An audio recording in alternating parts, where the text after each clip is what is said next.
વિસ્તારમાં 100% eco friendly ગણેશજીની મૂર્તિની સ્થાપના કરવામાં આવી છે। વૃક્ષની છાલમાંથી બનાવેલા ગણેશજીનું કુદરતી વાતાવરણમાં સ્થાપન કરવામાં આવ્યું છે।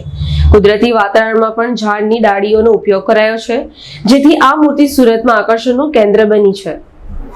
हाल ग्लोबल वॉर्मिंग सतत ने सतत वधी रही है। वृक्षो दिवस ने दिवसे कपाई रह्या छे, जेथी वातावरण में फेरफार जोवा मळी रह्यो छे।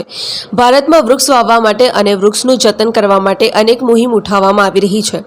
त्यारे आ वखते सूरतमां गणपति स्थापनामां पण वृक्ष बचाववानी मुहिम साथे सूरतना लाल दरवाजा विस्तारना एकदंत युवक मंडळ द्वारा वेस्टेज वृक्षना छालमांथी गणपतिनी मूर्ति बनाववामां आवी छे। एकदंत युवक मंडळ द्वारा वृक्ष बचाववानी मुहिम अंतर्गत हरियाळू अने कुदरती वातावरणनी थीम साथे 100% इको फ्रेन्डली गणपतिनी मूर्तिनुं स्थापन कर्युं छे। हाल समग्र सूरतमां लाकडानी छालमांथी बनाववामां आवेली आ श्रीजीनी मूर्ति आकर्षणनुं केन्द्र बनी छे।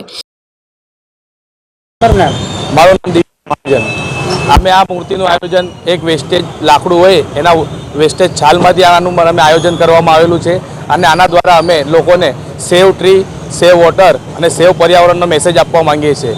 તે લાલ દરવાજા ખાતે અમે આ મૂર્તિની સ્થાપના કરેલી છે અને આને 10 દિવસ માટે મંડપમાં અમે શ્રી દર્શન માટે બિરાજમાન રાખવાના છે। ક્યાંથી વિચાર આવ્યો આ વેસ્ટેજ એક લાકડામાંથી આખું આયોજન? આજના જમાનામાં ટ્રીઓ ખૂબ ઓછા થતા જાય છે, ઝાડની સંખ્યા ઘણી ઓછી થતી જાય છે, એટલે અમે આ મૂર્તિનું આયોજન કર્યું। આ રીતનું આયોજન કરવામાં આવ્યું જેનાથી લોકોને સંદેશો મળે કે આપણે ઝાડોને કાપવા ન જોઈએ અને એનો બચાવવો જોઈએ। એ મેસેજ આપવા માટે અમે આ રીતનું થીમનું આયોજન કરવામાં આવેલું છે।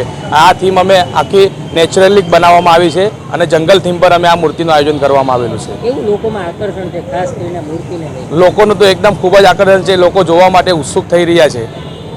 અમે આનું આવતીકાલથી મંડપમાં અમે બિરાજમાન છે અને 10 દિવસ માટે આનું લોકોને દર્શન માટે અમે મૂકવામાં આવેલા છે। प्रशांत पटेल, AB48 न्यूज़, बारडोली।